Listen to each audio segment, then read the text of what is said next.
नमस्ते, आपके साथ मैं हूं जयप्रकाश शर्मा और आप देख रहे हैं यूपी मांगे उत्तर। आज हम यूपी मांगे उत्तर में बात होगी सीट शेयरिंग पर दंगल।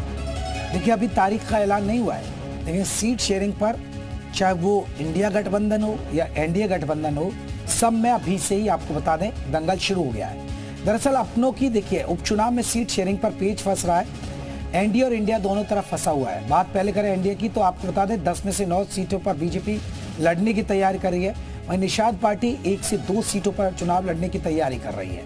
ये यहाँ पर पेच फंस रहा है। वहीं आरएलडी को 1 सीट देने के लिए तैयार है, लेकिन आरएलडी 2 सीटों की मांग कर रही है। तो ये एनडीए गठबंधन में देखिए, उधर निषाद पार्टी भी सीटों की डिमांड कर रही है। निषाद ने 10 सीटों पर प्रभारी भी उतार दिए हैं। कहा जा रहा है कि निषाद पार्टी भी 1 से 2 सीट मांग रही है। उधर अनुप्रिया पटेल का अपना दल सोनेलाल भी सीटों की डिमांड में पीछे नहीं है। अनुप्रिया पटेल फूलपुर सीट को लेकर दावा पेश कर रही हैं, इसलिए उन्होंने लखनऊ में होने वाली कार्य समिति को बैठक को प्रयागराज में करने का फैसला लिया है। तो ये तस्वीर बन रही है एनडीए गठबंधन की। अब इंडिया गठबंधन के देखिए वहां क्या स्थिति हो रही है। उधर इंडिया गठबंधन में भी ऐसा ही कुछ माहौल है। सीट शेयरिंग पर यहां भी मामला सही नहीं चल रहा है। कांग्रेस ने 10 की 10 सीटों पर प्रभारी उतार दिए। सभी प्रभारी अपनी रिपोर्ट केंद्रीय नेतृत्व को भेज दी है। इस पर कहा जा रहा है कि रिपोर्ट के आधार पर ही सीट शेयरिंग को लेकर सपा से बातचीत होगी। लेकिन सीट शेयरिंग पर सपा के सुर एकदम अलग है। सपा सिर्फ 2 सीट कांग्रेस को देना चाहती है। सपा के प्रदेश अध्यक्ष श्यामलाल पाल का कहना है कि प्रत्याशियों का चयन हो चुका है और 31 अगस्त को औपचारिक घोषणा कर दी जाएगी। मतलब इंडिया खेमे में भी सीट शेयरिंग पर एक राय नहीं है। तो उपचुनाव में सीट शेयरिंग पर दंगल जारी है। खास मेहमानों के साथ चर्चा करेंगे, लेकिन जल्दी से एक रिपोर्ट देख लीजिए, फिर चर्चा को शुरू करने जा रहे हैं।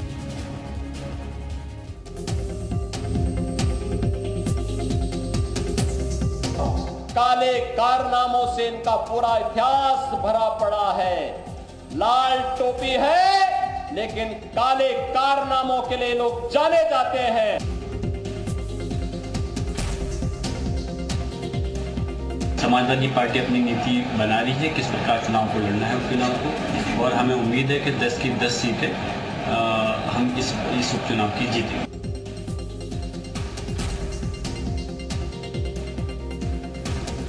देखिए, पीडीए की हवा फुस हो चुकी है और बार बार एक ही चीज नहीं चल पाती।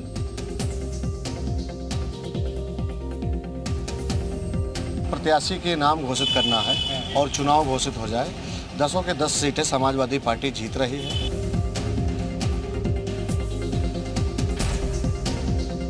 हम और ज्यादा मेहनत से काम करेंगे और ज्यादा सघन जनसंपर्क करेंगे ताकि लोगों को जोड़ सकें, लोगों को अपने साथ ला सकें।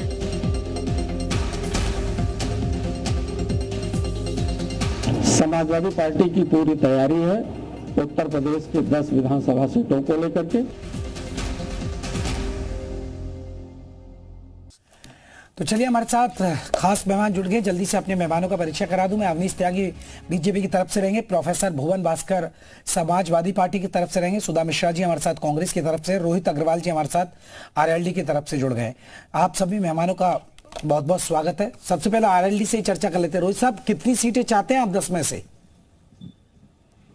देखिए, राष्ट्रीय लोकदल और भारतीय जनता पार्टी का गठबंधन है। हम एनडीए के हिस्सा हैं और हम 10 सीटों पे तैयारी कर रहे हैं और 10 सीटों पे भारतीय जनता पार्टी और राष्ट्रीय लोकदल के कैंडिडेट जीतेंगे। हम किसी तरीके की हमारी कोई मांग नहीं है। हाँ, ये जरूर है कि पश्चिम उत्तर प्रदेश में क्योंकि 3 सीटें आती हैं जो उपचुनाव है, उसके अंदर खैर मीरापुर और गाजियाबाद की सीट आती है, तो डेफिनेटली कहीं ना कहीं पश्चिम उत्तर प्रदेश की सारी सीटों के ऊपर हमारी कोशिश होगी कि हम अपने चुनाव चिन्ह पे चुनाव लड़ें, क्योंकि वहां पे पश्चिम उत्तर प्रदेश की जनता ज्यादा अपने आप को कनेक्ट कर पाती है हैंडपंप तो के सर, साथ। आप फिर खैर भी चाहेंगे, यानी 3 सीट आप चाहते हैं फिर ना? खैर भी पश्चिमी यूपी में ही आएगी? ऐसा नहीं। देखिए, हमारी किसी तरीके की कोई मांग नहीं है। मैंने आपको पहले ही कहा, हमारी इच्छा सिर्फ ये है कि 10 की 10 सीटें एनडीए जीत के आए।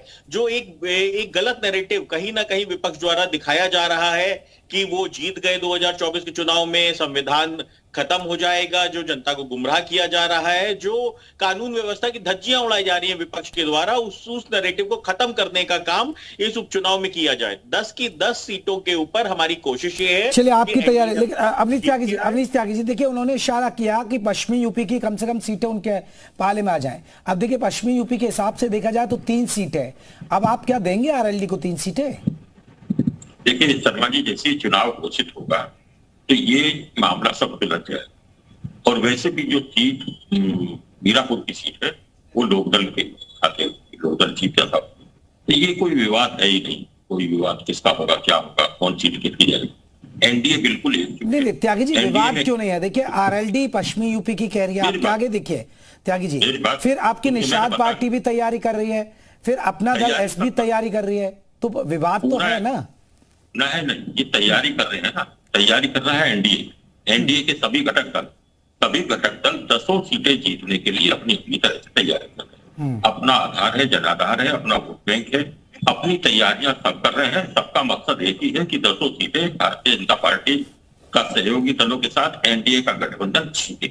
तो इसमें मुख्यमंत्री भी लगे हैं, सभी सीटों पे जा रहे हैं, चाहे वो किसी की भी सीटें हो, और सभी संगठन, भारतीय जनता पार्टी हो, अपना दल हो, निषाद पार्टी हो, राष्ट्रीय लोकदल हो, सब के सब मिलकर ये चाह रहे हैं कि इसी तरह से ये 10 की 10 सीटें जिस पर चुनाव होने जा रहा है वो एनडीए के खाते में जाए, जिससे ये विपक्ष जो हमें चल रहा है थोड़ा सा उस पर रोक लगे, उनकी मनमानियों पर रोक लगे। नहीं, त्यागी जी वो ठीक है, आप सभी मिलकर लड़ रहे हैं। त्यागी जी तालमेल कैसे बनेगा? आरएलडी कम से कम ये खबर है कि 2 सीट तो चाहिए आरएलडी को, निषाद पार्टी को भी 1-2 सीट चाहिए, अपना दल एस को भी 1-2 सीट चाहिए, फिर क्या सिर्फ आप 4-5 सीटों पर ही लड़ेगी क्या बीजेपी? इस बात की चिंता आप छोड़ दीजिए, हमारे आलाकमान ये तो आपस का मामला है, हम मिल बैठ के निपटा लेंगे। इसमें कोई न मतभेद है न मनभेद है, सबका एक लक्ष्य है कि सभी 10 सीटों पर जो चुनाव हो रहा है वो सीटें जीती जाएं। सभी तैयारी कर रहे हैं, अपने अपने स्तर पर तैयारी कर रहे हैं, और तैयारी का नतीजा यही निकलेगा कि हम 10 सीटें एनडीए के गठबंधन वाली जीतेंगे जैसे चुनाव। ठीक है, मैं लौट रहा हूँ। सुधा जी आप कितना चाहती है समाजवादी पार्टी से सीटें?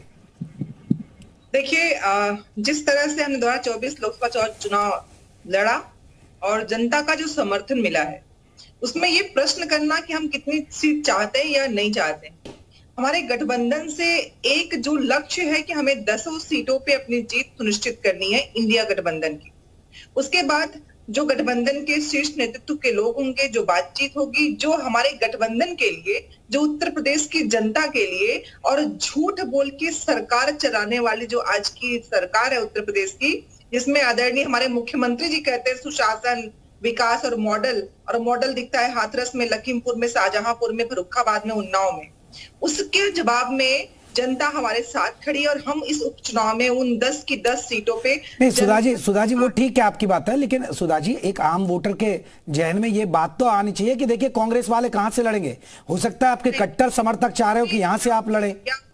यहाँ जब हमने लोकसभा चुनाव के पहले जो गठबंधन की बात थी, जो हमें इंडिया गठबंधन में हमारा एक चला, और उस गठबंधन के बाद देश की दशा और दिशा में जो परिवर्तन हुआ, जो लोगों के बीच में विश्वास आया, और जो मौजूदा सरकार है जिसके भ्रष्टाचार, जिसके झूठ जुमलों का दम टूटा, वो हमारा गठबंधन जनता के साथ खड़ा होके उन्हीं प्रश्नों के उत्तर तलाश रहा है जिसके ये प्रश्नों के उत्तर दे नहीं रहे हैं। तो हम में कोई भी मतभेद मनभेद कुछ भी नहीं है। सुधा जी फिर अगर आपकी जो स्थिति है, सुधा जी मेरे एक सवाल, आपकी जो स्थिति है विधानसभा के नजरिए से देखा जाए, तो फिर अगर आपको समाजवादी पार्टी एक भी सीट ना दे तो चलेगा क्या? फिर मैंने कहा ना, शीर्ष नेतृत्व पे बैठे हुए लोग नहीं, आप फिर सपा के साथ खड़े हैं ना।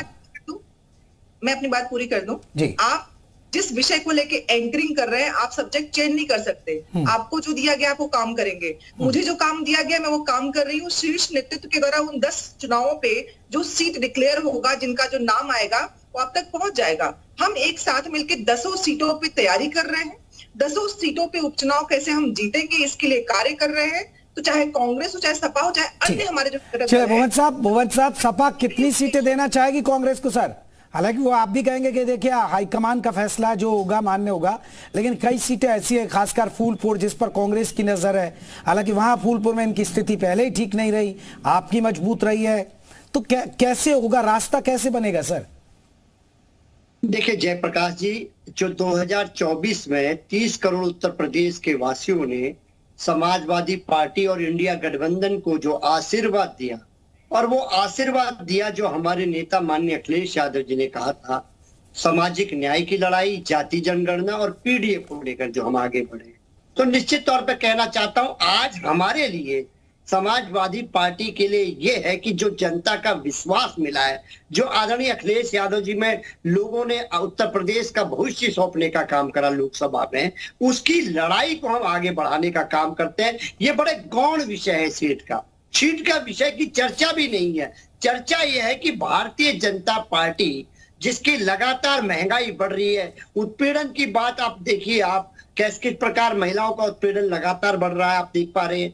अभी आपने देखा होगा फर्रुखाबाद में बेटियां आत्महत्या कर ली गई, वो गई थी मेले में और आत्महत्या मिली, लाश मिली। और लगातार जिस प्रकार महिलाओं के साथ यहाँ जोशी साहब खबरें तो ये आई थी ना कि आप हरियाणा में मांगना चाह रहे हैं, कांग्रेस कहते हैं कि आपका हरियाणा में वजूद नहीं है, तो आप लोग आईना दिखा रहे हैं कि भाई सपा का यूपी में वजूद है तो कांग्रेस का वजूद नहीं है यूपी के अंदर।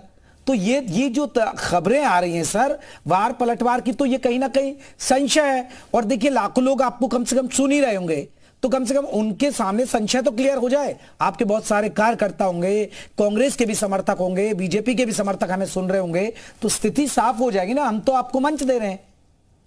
नहीं, आप बहुत जयप्रकाश जी धन्यवाद, आप मंच दे रहे हैं, इसके लिए बहुत बहुत आभार आपका, व्यक्तिगत रूप से भी आपका आभार, चैनल का भी आपका आभार।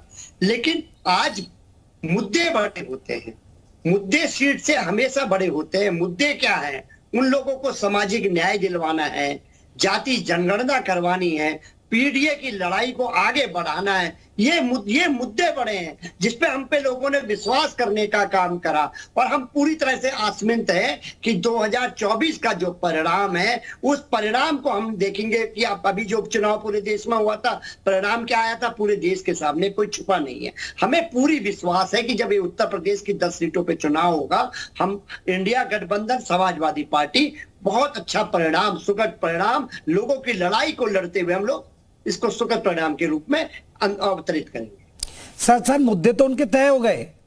खुद सीएम योगी कह रहे हैं लाल टोपी वाले तो ये इनके काले कारनामे सबको पता है। लाल टोपी मतलब आपराधिक छवि, आप पहचान लीजिए।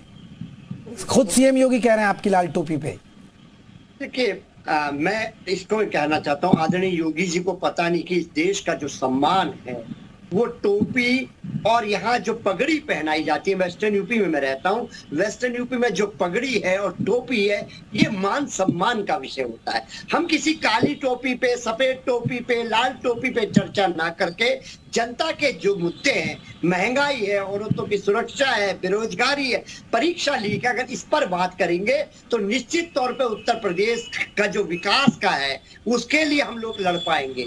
लेकिन ये माननीय मुख्यमंत्री जी का विवेक है, वो टोपी पर बात करने लगते हैं। वो चुनाव में जो उनको 7 साल की सत्ता है उसका रिपोर्ट कार्ड तैयार हो रखा है। ठीक है, त्यागी जी ये कह रहे हैं कांग्रेस और सपा कह रही है सब ऑल इज वेल है, हम तैयार हैं आपसे मुकाबला करने के लिए, मुद्दों पे बात होगी। देखिए शर्मा जी, ये तैयार है, हम तो उससे पहले तैयार। भारतीय जनता पार्टी और सहयोगी दल, पूरा एनडीए गठबंधन पूरी मजबूती के साथ तैयार है। और ये तैयार है कि इनकी जो झूठ की हांडी, जो धर्म फैलाकर इन्होंने माहौल बनाया, वो एक बार जो चल गया थोड़ा सा, वो अब नहीं चलने वाला। जनता चाह रही है, जनता देख रही है, जनता उन कारनामों को याद कर रही है, आज भी कर रही है कि किस तरह से अपराधियों को बचाने के लिए इंडी गठबंधन खड़ा हो रहा है। और वो इंडी गठबंधन इस कदर खड़ा हो रहा है कि उसको दिखाई नहीं दे रहा कि छोटी बच्ची से रेप हो जा रहा है, बालिकाओं के साथ दिक्कत हो रही है, बंगाल में क्या हो रहा है, बांग्लादेश में क्या हो रहा है। इनको केवल सत्ता चाहिए, सत्ता के भूखे लोगों को जाति धर्म में बांटने को और माहौल खराब करने को, झूठ और भ्रम फैलाने का ये जो चाल थी एक बार। ठीक है सुधा जी, तैयार है बीजेपी कह रही है कि देखिए जो भ्रम फैलाया, वो भ्रम जाल जो आपने बुना लोकसभा में, इस बार वो खत्म हो जाएगा। जयप्रकाश जी, मतलब स्त्री होने के नाते शर्मिंदगी इतनी ज्यादा महसूस हो रही है। सब कुछ नाम ले लिया अवनीश भाई ने, बहुत वरिष्ठ हैं, श्रेष्ठ हैं, उनको वो नाम याद नहीं रहे जो अभी 2 बच्चियां, दलित बच्चियां कृष्ण जन्माष्टमी की रात में देखने गई और जिस तरह से लटकी पाई गई फर्रुखाबाद, वो नहीं दिख रही हैं। कैसे आप लोग लड़कियों के मसले पे राज्यों और अलग अलग बांट सकते हैं? क्यों आपके अंदर इतनी शक्ति नहीं है कि अपराध कहीं भी हो, बंगाल हो, महाराष्ट्र हो, झारखंड हो, राजस्थान हो, चाहे उत्तर प्रदेश हो, क्यों आपके अंदर इतनी क्षमता नहीं है, इतनी मादा नहीं है कि अपराध होने ही ना पाए? कैसे कर लेते हैं आप लोग? एक्चुअल में आप लोग जो कर रहे हैं ना, जनता इसी का जवाब देगी। ये जो आप लोग डिबेट करते हैं महिलाओं के बलात्कार से उनके ऊपर अपराध, एनसीआरबी के आंकड़ों को झुठलाते हैं, आंकड़े आपकी सरकार के, और आपको दिखाई नहीं पड़ते हैं। आप बांग्लादेश पहुंच जा रहे हैं, हम रह रहे हैं भारत देश में। अरे भाई, भारत देश की बेटियों को सुरक्षित करिए, बांग्लादेश के लोग बांग्लादेशियों को कर लेंगे। आप अपने देश की बेटियों को सुरक्षित नहीं कर पा रहे, प्रदेश की नहीं कर पा रहे हैं, और बड़ी बड़ी बातें कर रहे हैं। अपराधी कोई भी हो, किसी भी पार्टी से जुड़ा हुआ हो, आपके अंदर क्षमता होनी चाहिए कि उनको सजा मिल सके। नहीं मिल रही है, दोषी आप हैं, आपकी सरकार दोषी है। ठीक है रोहित जी मैं जवाब चाहूंगा। देखिए, सपा कांग्रेस ने साफ कह दिया कि हमारे बीच सीटों को लेकर कोई मतभेद नहीं, हम तैयार और मुद्दों पर चुनाव होगा इस बार। देखिए जयप्रकाश जी, झूठ बोलने से तो काम चलता नहीं है, झूठ के पैर होते नहीं है। इनके प्रदेश अध्यक्ष ने खुद कहा है, अजय राय जी ने, कि हमें 5 सीटें चाहिए उत्तर प्रदेश के अंदर। यहाँ सुधा जी यहाँ पे लेपी कर रही हैं। और दूसरी चीज अभी सुधा जी कह रही थी कि बांग्लादेश की चिंता मत करिए, बांग्लादेश वालों से हमका कोई मतलब नहीं है। अब गाजा और पैलेस्टीन की चिंता करने वाले आज कह रहे हैं कि बांग्लादेश की चिंता मत करिए। तो क्योंकि बांग्लादेश में हिंदुओं के ऊपर अत्याचार हो रहा है तो बांग्लादेश की चिंता मत करिए, परंतु पैलेस्टीन और गाजा में किसके ऊपर अत्याचार होता था जो आप सुधा जी को बुलाइएगा। और अभी नहीं, बांग्लादेश के अंदर अगर हिंदुओं पे अगर अत्याचार हो रहा है तो आप कह रहे हैं चिंता मत करिए, परंतु गाजा और पैलेस्टीन में किसके ऊपर अत्याचार हो रहा था जो आप उस समय कह रहे थे? लेकिन सर, यहाँ गाजा, फिलिस्तीन या बांग्लादेश थोड़े चलेगा सर उपचुनाव में तो लोकल इश्यूज तो उठेंगे ही ना सर। अब चुनाव पे आ जाते हैं। हाँ। जयप्रकाश, चुनाव पे आते हैं। अभी समाजवादी पार्टी के प्रवक्ता टोपी पहनने और पहनाने की बात कर रहे थे। मैं बता दूं, पश्चिम उत्तर प्रदेश में किसान की शान है पगड़ी। तो किसान पगड़ी पहनता है और वो उसका सम्मान है, उसकी शान है। तो इसलिए जो टोपी पहनाने वाली जो हरकतें हैं ये समाजवादी पार्टी ही करती रहे, परंतु ये पश्चिम उत्तर प्रदेश से तो इनका सुखड़ा हम साफ कर देंगे पूरी तरीके से। और इस उपचुनाव में 10 की 10 सीटों पे एनडीए जीत के आ रहा है और पूरी तरीके से राष्ट्रीय लोकदल और भारतीय जनता पार्टी। नहीं, ये ज्यादा हो जाएगा ना सर रोहित जी, 10 की 10 तो बहुत ज्यादा हो जाएगा सर। अब करहल थोड़े जीत जाएंगे सर। नहीं, करहल भी जीतेंगे। कुछ ऐसी सीटें हैं जहां जो एमवाई फैक्टर काम करता है वहां आप जीत ही नहीं पाएंगे। नहीं, ये तो मैं सर बिना एमवाई फैक्टर इतना था उसको हमने नहीं, मैं आपको बता दूं जयप्रकाश जी, जो इनका एमवाई फैक्टर था जिसपे भुवन जोशी कुंद्रक की ऐसी सीट है सर। मैं बता दूं कि राष्ट्रीय लोकदल के आने के बाद एनडीए में मुस्लिम और जाट समाज पूरी तरीके से आज एनडीए के साथ है। और ये जिस गलतफहमी में है भुवन जोशी की, ये एमवाई फैक्टर के अंदर मुस्लिम वोट लेके निकल जाएंगे, तो मैं आपको बता दूं मुस्लिम भी पूरी तरीके से राष्ट्रीय जोशी जी रिप्लाई कर रहे हैं आपकी बात का। जोशी जी नेता मानता है और वो पूरी तरीके से राष्ट्रीय लोकदल के साथ खड़ा हुआ है। इसीलिए हम कह रहे हैं कि पश्चिम उत्तर प्रदेश में हैंडपंप का सिंबल होगा तो पूरी तरीके से मुस्लिम हमको वोट देने का, यही तो बात है ना सर, वही तो मैं पेच कह रहा हूँ। 3 सीटें मांगने लग गए ना आप, अब 3 सीट आपको चाहिए, फिर यही तो पेच बच रहा है जिस पर हम चर्चा कर रहे हैं। चलिए जोशी जी रिप्लाई कर रहे हैं। हमें जो चाहिए वो तो हमारा शीट डिस्कस कर लेगा, वो तो हमारा शीट डिस्कस कर लेगा कि हमको क्या चाहिए, क्या लेना है, क्या देना है। ठीक है, परंतु ये बात बिल्कुल सत्य है कि 10 की 10 एनडीए की सीटें जीतने का काम ठीक है जोशी जी सहयोग से होगा। और राष्ट्रीय लोकदल के ऊपर मुस्लिम समाज को पूरा विश्वास है। और रोहित जी जवाब ले लेते हैं, जोशी जी जवाब दे रहे हैं आपकी बात का। पूरा विश्वास है। ये जो एमवाई फैक्टर था ना वो अब राष्ट्रीय लोकदल के साथ है पूरी तरीके से। मुसलमान और यूथ। रोहित जी रुकिए ना, रोहित अग्रवाल जी एक जोशी जी का जवाब हो जाए द्वारा। रोहित जी आपको मेरी आवाज मिल पा रही है तो प्लीज आप रुकिएगा। सृजित करवाया जा रहा है और युवाओं के लिए रोजगार की व्यवस्था की जा रही है स्किल इंडिया डिपार्टमेंट के तहत। ठीक है रोहित जी, ठीक है, हो गई आपकी बात। जोशी जी देखिए मैं अभी प्रवक्ता को सुन पा रहा था लोकदल के, वो ये कह रहे थे कि मुस्लिम और जाट उनको वोट देने का काम कर रहा है। निश्चित तौर पे MY जो हमारा है, महिला और युवा, निश्चित तौर पे समाजवादी पार्टी इंडिया गठबंधन को जिताने जा रहा है। और ये बात चुनाव से पहले भी हमने करी थी और सिद्ध करके दिखाया 24 में। और अभी आप वेस्टर्न यूपी की पार्टी होने का दावा कर रहे थे। आप अपनी लोकसभा की सीटें गिन लीजिएगा, वेस्टर्न यूपी में कितने जिता पाया भाजपा को, ये भी पूरा विषय है ना। आपकी 2 सीटें जीत गए आप, लेकिन आप कितनी हरा पाए, आपके साथ तरीका ठीक है। 16 सीटें जीत के आई है वेस्टर्न यूपी से बैठिए, 16 सीटें जीत के आई है। ये तो यूपी पे कर देते हैं, भागने का नहीं। चैलेंज आपने किया है, वेस्टर्न यूपी पे आपने चैलेंज किया है। 16 सीटें जीत के आया है एनडीए वेस्टर्न यूपी से। अब भागिएगा नहीं, पीछे मत हटिएगा। तो वेस्टर्न यूपी के अंदर तो राष्ट्रीय लोकदल ठीक है रोहित जी एक बार कंप्लीट जवाब हो जाए उनका। रोहित जी मैं मौका दूंगा ना अभी, प्लीज। अभी आप ही बोल रहे थे ना, आप उनको मौका दीजिए जोशी जी को, वो आपकी बात का जवाब तो दे देना। 16 सीटें वेस्टर्न यूपी राष्ट्रीय लोकदल ने पूरी तरीके से एनडीए को मजबूत करने का काम किया है। ठीक है जोशी जी।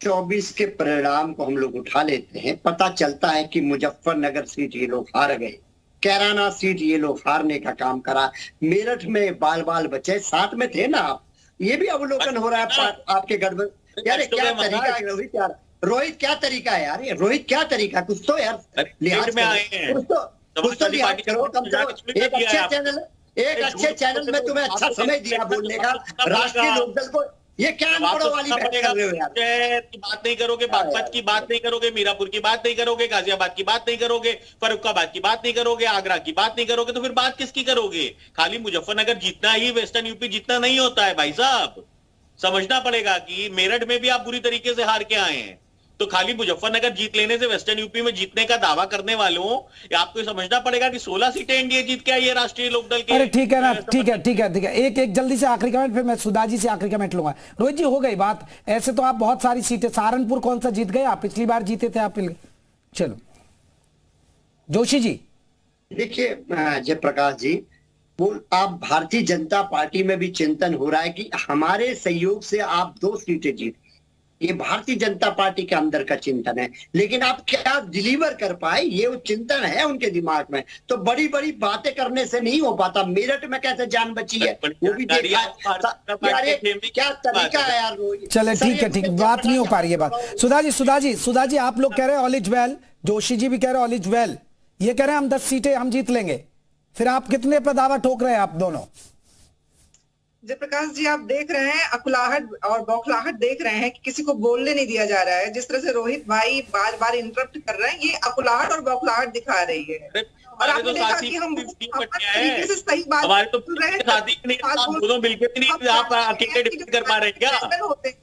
गठबंधन को दोनों मिलकर डिफेंड नहीं कर पा रहे तो मैं क्या करूं? तो ये तो ताकत यहाँ पे डिबेट में दिख रही है जयप्रकाश भाई के, भारतीय जनता पार्टी सही चल गए, अगर राष्ट्रीय लोकदल अकेले भारी है तो आपको तो फिर जवाब देना चाहिए कि आप एक डिबेट से ही डिफेंड कर पा रहे हैं 260 के चुनाव में लड़ोगे आप 10 सीटों में क्या जब एक डिबेट। चलिए इस तरह की आप देखिए चुनावी चिक शुरू हो जाएगी अगर तारीखों का ऐलान होगा, अभी तो सीटों पर चिक चल रही है। आप सभी मेहमानों का बहुत बहुत शुक्रिया, हम चर्चा को यहीं खत्म कर रहे हैं। यूपी मांगे उत्तर में बस इतना ही, छोटा सा ब्रेक के बाद भी खबरों का सिलसिला चलता रहेगा।